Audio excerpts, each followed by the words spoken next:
No, homegirl, you don't get it. You completely missed my fucking point, right? I'm getting a divorce. My wife left me, is going no contact, like, fuck you, you can't see your kid. Literally, when just like a week before everything was perfectly fine. We were laughing, we were smiling, we were having fun, we were playing video games, our life was perfect. I bought her this perfect fucking house. Everything was great. We've been together for 6 years.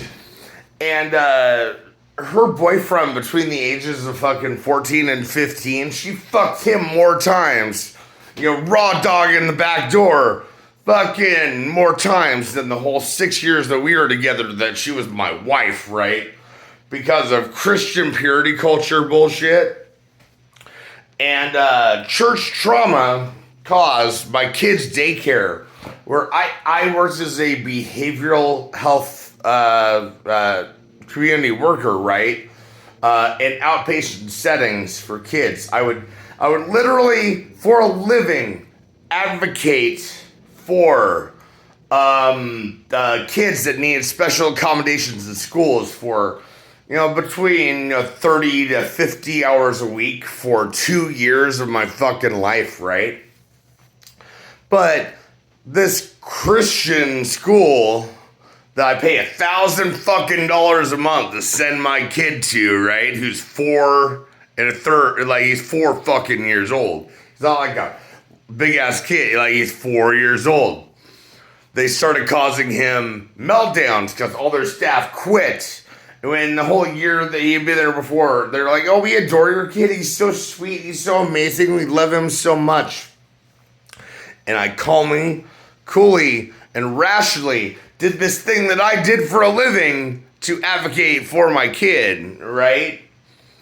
And I do this to the school staff on a Monday. They're like, oh, yes, that's amazing. We would love to help you with your issues with your kid. And we'll show up at 4 in the morning. We'll leave at fucking 8 in the afternoon. We would love to meet with you and your wife and be fucking, help you with your kid to help him succeed. And all I said was transitions. I asked him, I'm like, when he's having these meltdowns, how much time are you giving him to switch from one task to another? They're like, oh, well, I put on the cleanup song, for about, 30 seconds. Then a minute later, I was like, Izzy, we got to do this thing. I'm like, fucking no, dude. No. You got to say 5 minutes, Izzy. In 5 minutes, we got to go do this thing. And then 3 minutes, we're around 3 minutes, Izzy. Okay, we got to really go do this thing, man. And then a minute goes by. You're like, in a minute, we have to switch tasks. And then if he's just wrapping up, you give him just a couple seconds to wrap up, and then you do the next thing. He's fine, right? And those daycare workers were all about it. The next day, the new director, who I'd never fucking met, who's only worked there 3 months, when they've been accommodating the need of my son without me having to ask for a formal accommodation for a while, right? For like over a year. She's there. I say the exact same thing to her. She smiles in my face, but she does the whole like get rid of the autistic person, but try to like say the things that I fucking see through because I've only been doing this like 38 years of my life. I totally get that she's at least saying like she's acting in good faith, but she's not engaging with me in a good faith nature. And I'm like, okay, cool. Well, just a reminder, you're legally obligated to do it. I can tell that you really just want to get rid of me and get me out the door, but, good luck, right? You're going to do what I'm asking. It's right, it's moral, it's ethical, you're legally obligated to do it, you're going to do it, thanks, bye. Next day, had a CPS complaint put in that they said, oh, my kid's eczema is so bad that you must be neglecting him because you don't send medication for his eczema cream. That's because he has such bad sensory stuff that you have to put it on in the morning before he wakes up and put it on at night after he goes to sleep.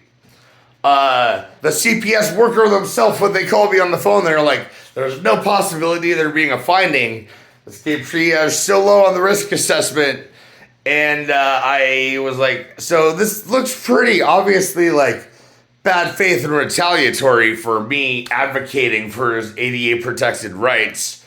And then them trying to administratively sanction me for doing that. And they're like, yeah, that's pretty much what this looks like. I would like to meet up with you. But my wife was freaking the fuck out, acting like our house and our world was on fire and everything. It's like, no! All we have to do is get a good lawyer, sit down, shut the fuck up. It's not a big deal, man. Well, I'm saying that, I'm not like being an abusive person, but her panic and anxiety and yelling at me causes me to be dysregulated, which now that she's been gone for a couple weeks, I'm more like, 5x5 able to OODA my entire fucking life. Ask Robert if you don't know what that means. That's how I'm doing. I'm doing just fucking fine, right? So then the school, even though I'm the person who's listed to contact first, I posted on Facebook this thing of, I need all my friends, lawyers, doctors, judges, who I know a fucking lot of them, to tell me the meanest fucking litigation attorney in town, go. As a post on Facebook, right?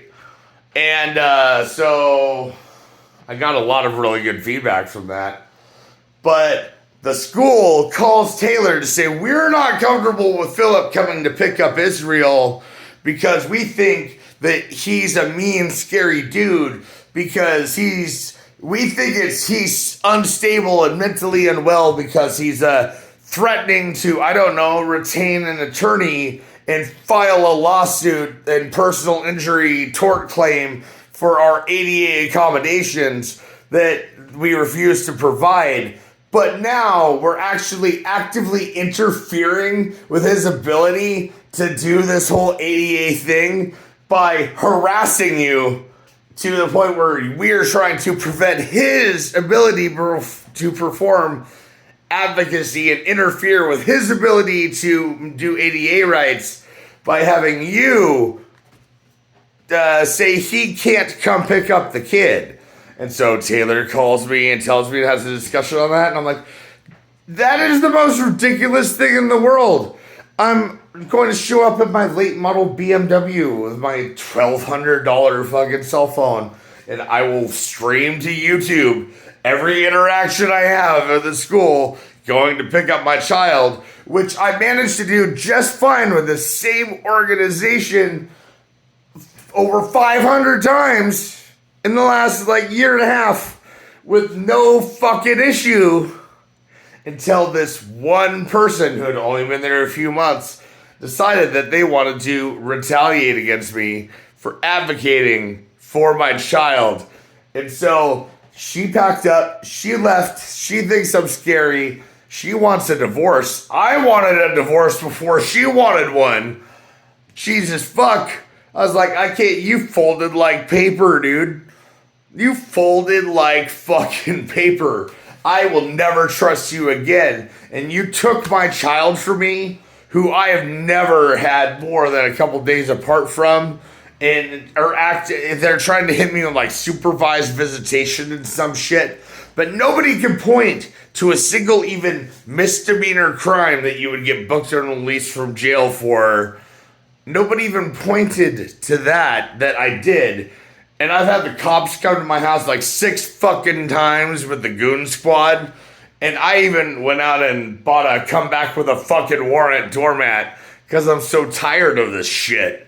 So Adrian, you're hilarious. You're awesome. The part that I'm talking about is the laughing, because I'm never going to try to give women orgasms ever again. Because if I could be that close to my happy ending where my wife and I were not just getting along and doing well, but we were happy and we shared a dream together and we were laughing and we were smiling and we were playing video games and we had plans that were, next year we could do this. In a few years we could be this and we could be on the neighborhood council and we could, restore the house, and we can, do that. Like, we had dreams together that were several years in the future, where she never had that with me because she never trusted me from day one. But here we go. And there we be. And there we are. I forgave her everything, no matter what she did. I'm still wearing this ring.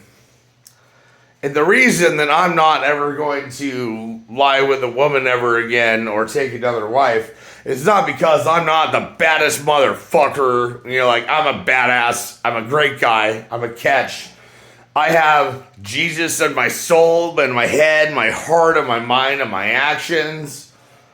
But just like the Apostle Paul said, that if you can live without, having responsibilities to a wife, then you can be a lot more things to a lot more people, and God can work through you in more ways. And isn't that the better outcome? Because Paul said it is better to live that way. So that's the way that I'm choosing to live. Sorry for dumping the whole fucking thing on you, but I just wanted you to know.